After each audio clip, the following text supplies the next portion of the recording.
am Devadatta Das and welcome to another episode of SEM series. Say hi to Hi guys, I'm Purnama and I'm in BBA 6th SEM. and Hi guys, I'm Shreya and I'm in BCA 4th SEM. let's get started with the questions. So the first question is, when did college first stop feeling like a dream and start feeling real? Who's gonna answer first? Oh, So it was in my first semester when my end semesters were coming, and I then realized my college aesthetic and dream life was to an end. I need to focus on my studies because before that, I thought like in school days we have yearly exams, right? So I had this thing up after a year I'll study just before the exams. Then I realized, oh, now I have to study in 6 months, all that subjects and everything. Then I realized I have grown up. It's not honey butter anymore. oh, I wish the school thing was still a thing. Okay, see, for me, I will tell you the exact moment I realized that this isn't a dream anymore. And unfortunately, it was when I was put together with like 4 people whose names I don't know. I don't know anything about them. I don't know about their skill sets. And I was given a high stakes presentation. And to my horror, I realized there is no way through this, but like I have to do it. And that is when I realized college is not a dream, guys. It's real. It's also a nightmare. You're right. Yes. This is exactly my situation right now, what she explained. Also, let's move on to the next question. What part of you changed after joining the college that your school friends wouldn't recognize? Who's gonna answer? Oh, okay. Okay, so I think in college I have grown really independent of making decisions and doing my own thing, because in school I was tied to very structured routine, parents and everything really familiar to me. For years I've stayed in my school, right? But when I came to college, I came very far away from home, so I was alone here to make my decisions, to manage studies, relations, friendships and everything. So yeah, so there I realized I grew independent, which my school friends might not have seen but my college friends have seen. That's a really honest answer, and I would say it's good that we relate to it. Definitely. See, to piggyback off of her, I also learned how to be independent in college, right? So I traveled from Whitefield to here, and unfortunately, the public transport situation is a question mark. So I learned how to drive a car. And yeah, guys, I'm that independent. I am that person. So the other thing also I could say is I've learned to speak my mind. The thing is, in school, I was a very conservative person. I wouldn't talk to that many people, and I would keep whatever I wanted to say within myself, because I didn't want to say the wrong thing at the wrong time. But in college, I've realized, what am I doing this for? Just let go, say it, live your life. So I think I'm really grateful that ISME gave me that chance to come out of my shell a little bit. I mean, whoever thinks that college life is all lilies and roses, it's not. It's hectic, Definitely not. I would say. But in a good way. We learn a lot. Now, the third question. What's one thing that you wish that someone had warned you before college life started? Oh. So there are a few things. First is the college life is not aesthetic and honey butter like we expect. Because back in school, I remember romanticizing college life like freedom, friends going partying everywhere, but it's not like that. You have to study. College is the base of your career, so it's more about studying, making your portfolio, and also enjoying life. So you need to balance between those. And nobody said that I had to balance. I thought after school I won't study. I will just enjoy a party. But okay, again, yeah, adult life. I wish it was a Karan Johar movie. It would be so cinematic with the right music, and it would feel like a dream. But unfortunately, yeah, you're right. This is reality. I think It's only assignments and presentations. exactly. See, I think we come to college with so much hopes and dreams, thinking you're going to find yourself, you're going to find your career path, and all of that. And right now, when I'm sitting 2 weeks away from not stepping foot into this college again, I realize that this is too real, and I feel like I feel like 3 years isn't enough to capture all of this, growth and everything. So I could say that someone could have told me that don't put so much pressure on 3 years. And something I want to tell you also, like, it's fine. Education's a part of it.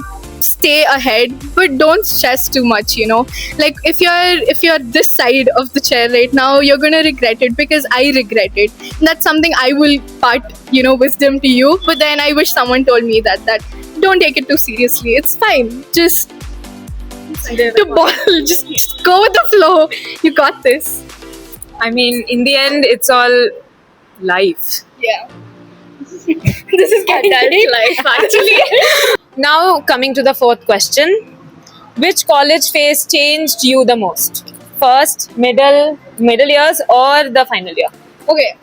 See, I will let you know about this one thing. Each year is going to be very different, and in our case, each semester is going to be very different.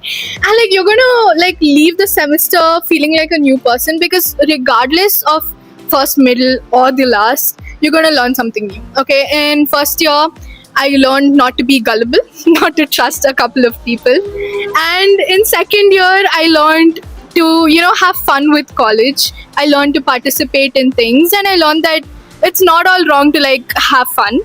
And in third year, unfortunately, I spent with a lot of regret, because I have very severe anxiety, and having knowing that my routine is getting cut off, that is I will not come to college anymore.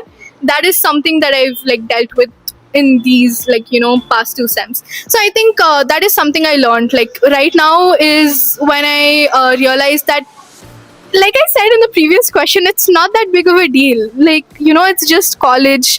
At the end of the day, you have a base mark, and everything depends on that. And as long as you achieve that particular section, or in this case, if you get everything above 80%, guys, you're gold. You do not have to stress. There are so many people with so many things having the same marks. Be different, speak your mind. And that's something I think I learned throughout. And yeah, that could be my 3 phases.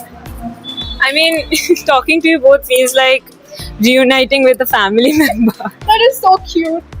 Are You're relatable. You want to answer? I will.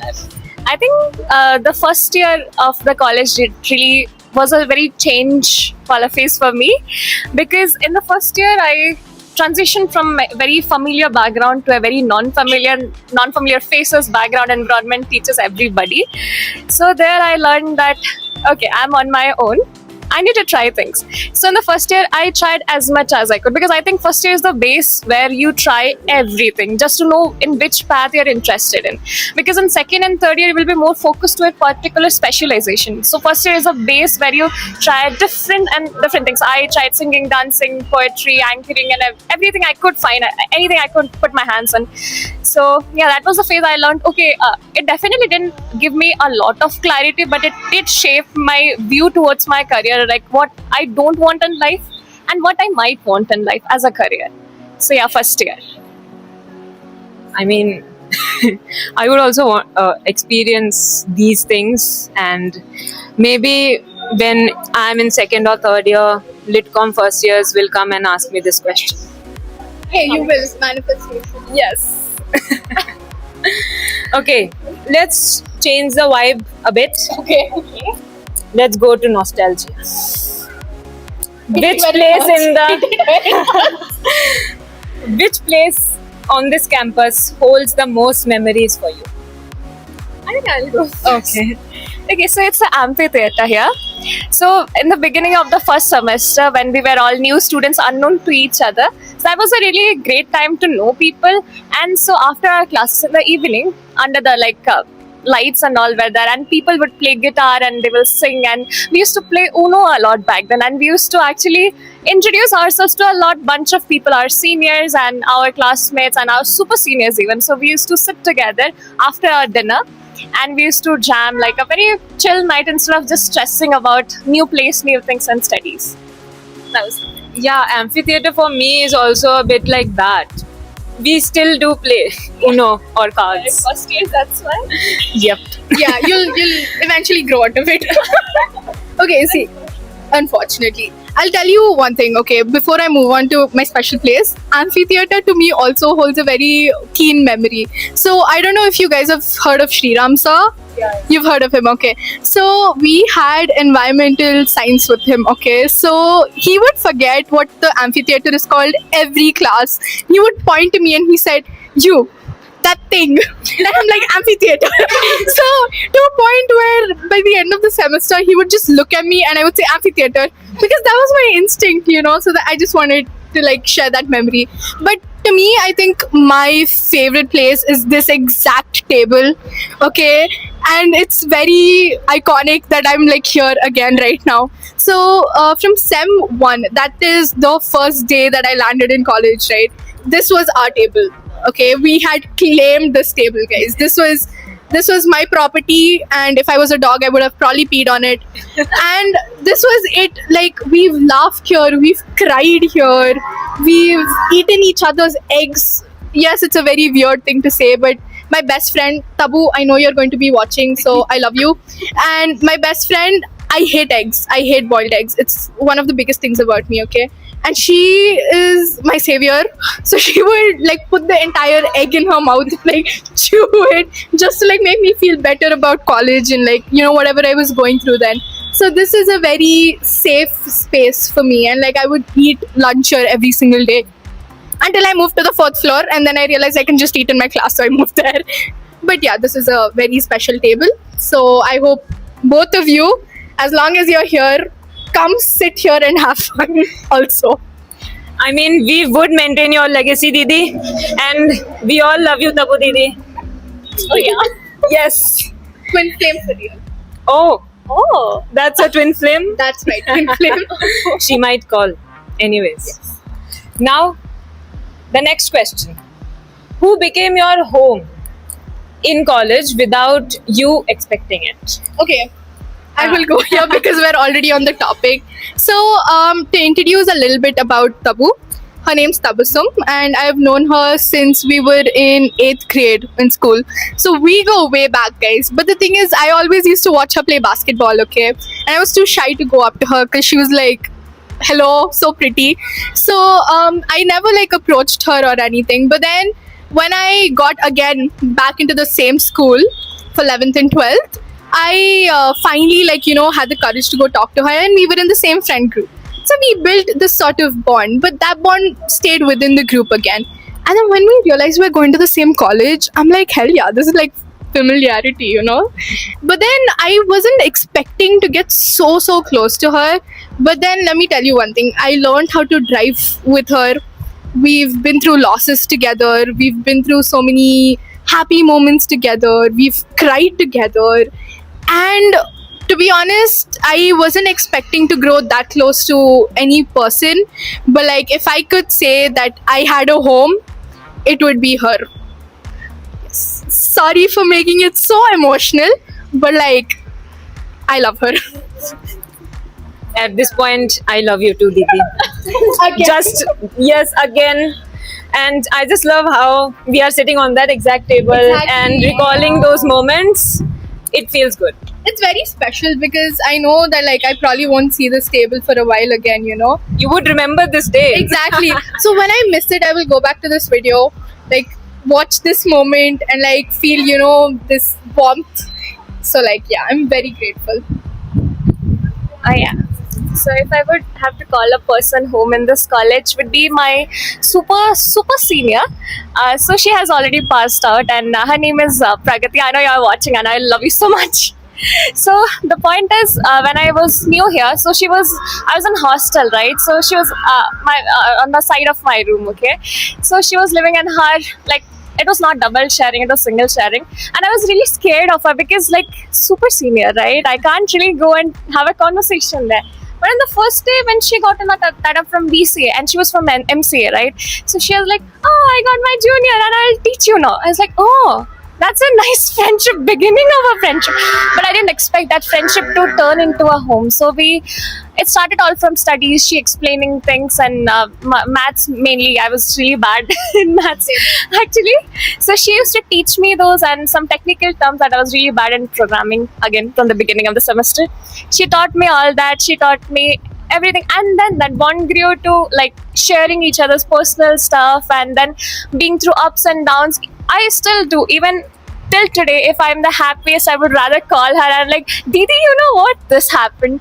And if I'm the saddest, she is the first contact every time, because we grew that bond in that hostel room, and I will never forget my hostel room. Again, that should be a memorable place also, I forgot to mention. Yeah, so that's a thing. So where our friendship really grew into home. And I think she's the elder sister I never had in my family, not in my cousins, nowhere. She's the only elder sister that is like more than a blood to me. So, yeah. Having a home outside your home is kind of like a blessing, I would say. And Pragati Didi, we love you.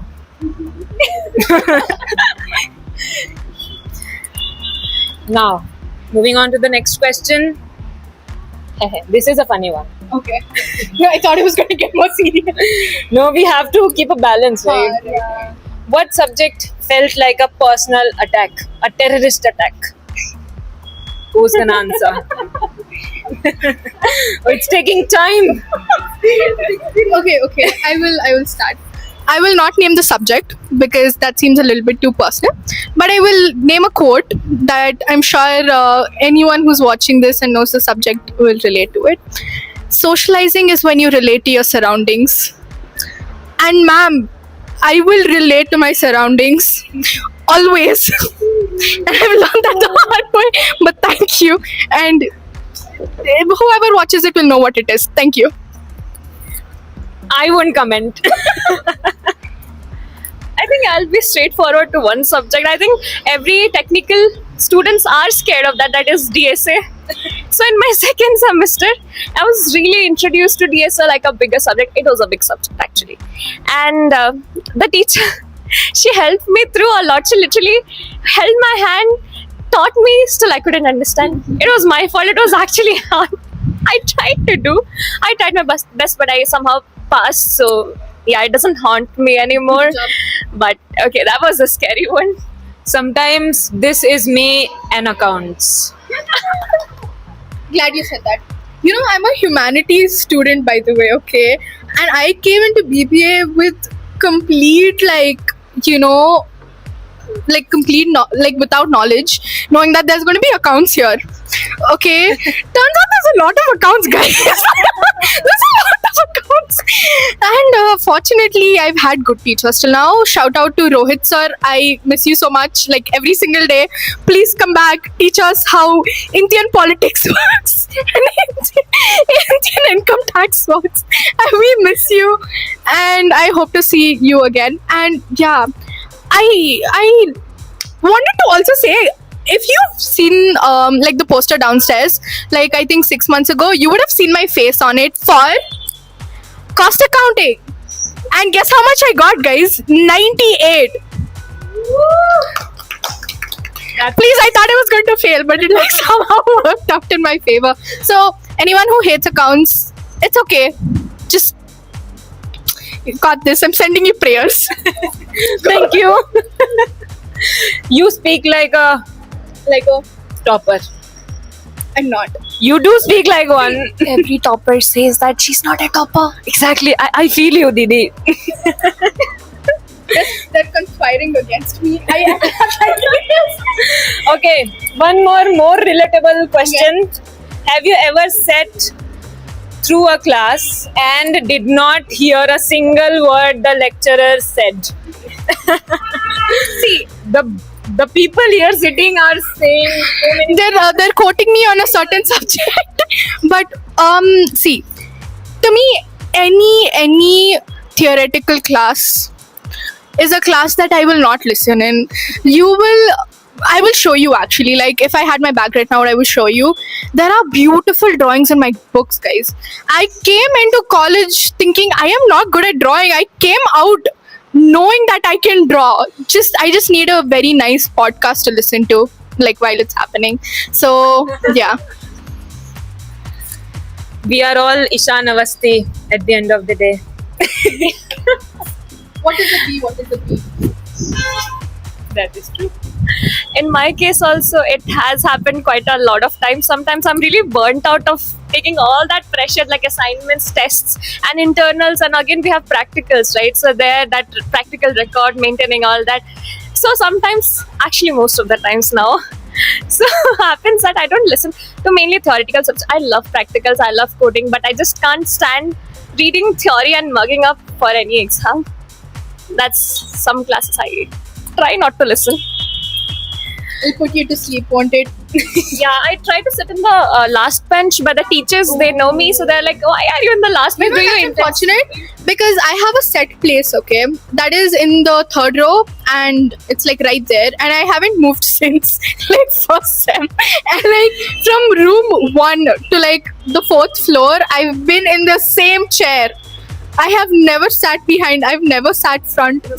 Yeah, it's just there, okay, that sweet spot where like it's enough where people know you exist, but not enough for them to like, you know, focus on you. That's In it. my case, I try the same thing. I tried because in the school I used to do that, right?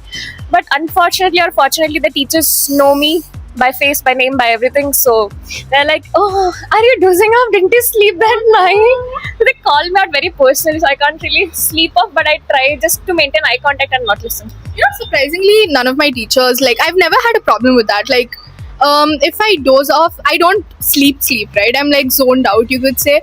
No one's really called me out because they know at the end of the day I'll do my assignments, I will submit everything, and I will score well, right?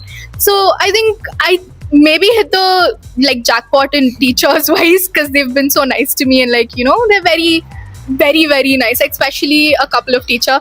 Shashikala ma'am, I love you. Even I love you so much. So much. And she's a absolute sweetheart. Like, she knows exactly when something's wrong with me, you know. The other day I was just sitting quietly and like not answering, and she asked me to like talk like outside class. I'm like, no, I'm not feeling well. She's like, are you okay for sure though? Like, I did not see you smile once. Like, no ma'am, it's just me like being me. I have a cold. Ma'am is indeed a real sweetheart, I would say. Love marketing for her. Yeah, even I do. Now, the next question. Did you ever submit an assignment at the very last minute and somehow it was good and you survived? I just submitted an assignment right now. How did you? Last date was today at 5 p.m. So I just came to this podcast. I just submitted. Then one of the juniors, she called me. Then I came out. And okay, so I checked it, and so I was like, oh, you wrote it pretty good, because again, I work really great and under pressure, like peer pressure. So my almost all of my assignments that I'm not interested in doing, they all are last minute, and I don't hate myself for it. But they turn out to be good at the end of the day. You know what it is? I'll tell you. It's the pressure, you know, it's the stress that makes you work really well. I think I learned that like the hard way. Whenever I have time to do something, I will not do it. But like when you have the tight, like, you know, deadline, it comes out so well. See, for me, it's not a certain assignment. I will tell you about the certain competition that I was in, okay? So it was a marketing competition, Marketing Beast, and it was held in ISME. I go into this was in the first year, by the way, so I am completely oblivious. I don't know how these competitions work. I don't know anything about them. I go into this competition with like 2 other friends, and we see everyone is color coded. They're wearing blazers, they have their laptops, and we look like, you know, little kids over there. We're wearing mismatched formats and we look out of place. And guess what? We won. And this comes from being in first year going against seniors and super seniors, and like we won. So that was a really like stressful assignment that like turned out to be super well. So yeah, We should take notes as first years.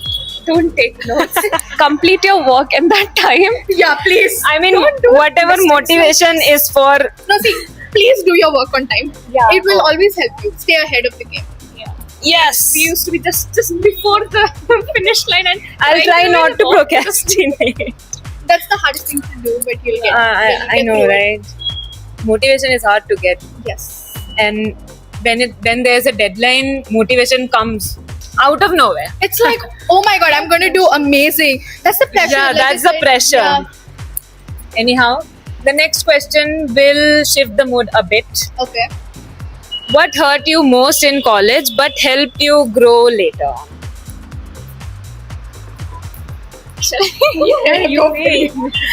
Okay, so there was actually a number of incidents, but I will say the most recent one.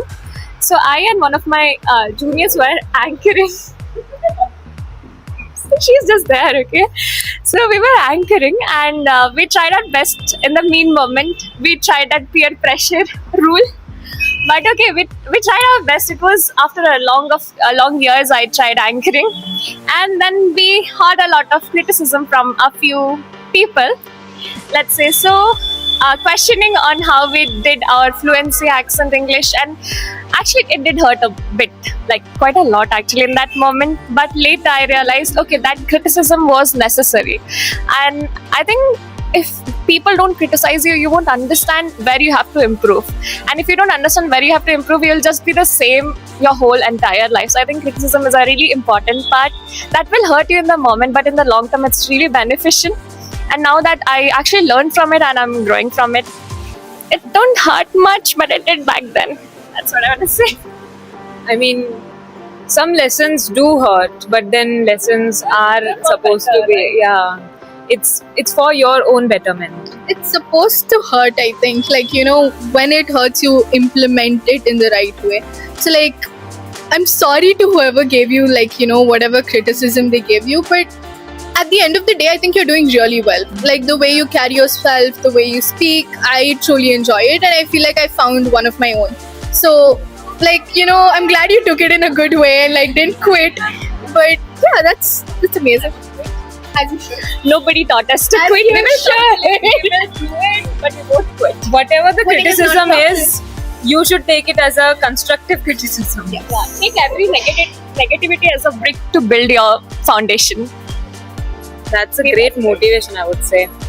Now we are down to our last question for the day, and this question is: what's one moment where you realized childhood slowly started to like fade away? Okay, I'll answer that one. See, like, I've spoken multiple times about it already. I'm finishing 6th sem, right? And it like hit me like a shock, you know. It wasn't a slow burn sort of a thing. It suddenly hit me knowing that what is gonna happen after this? Like, I'm gonna be 22 this year.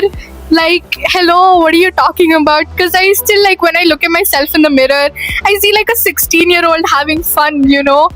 And I think this exact, like, to be honest, even this podcast right now, right, it's making me feel like, yeah, childhood is like not over, but I've definitely transitioned into adult life, because I've never given advice to like people, you know, because I've always, you will figure it out on your own. But like right now, when I'm talking to you guys and telling you this is what I've done and like this is what you guys maybe should try, I'm realizing that maybe I'm not a child anymore, and I'm like, I've had enough experience to tell you guys. So I think this exact moment right now is making me feel like that.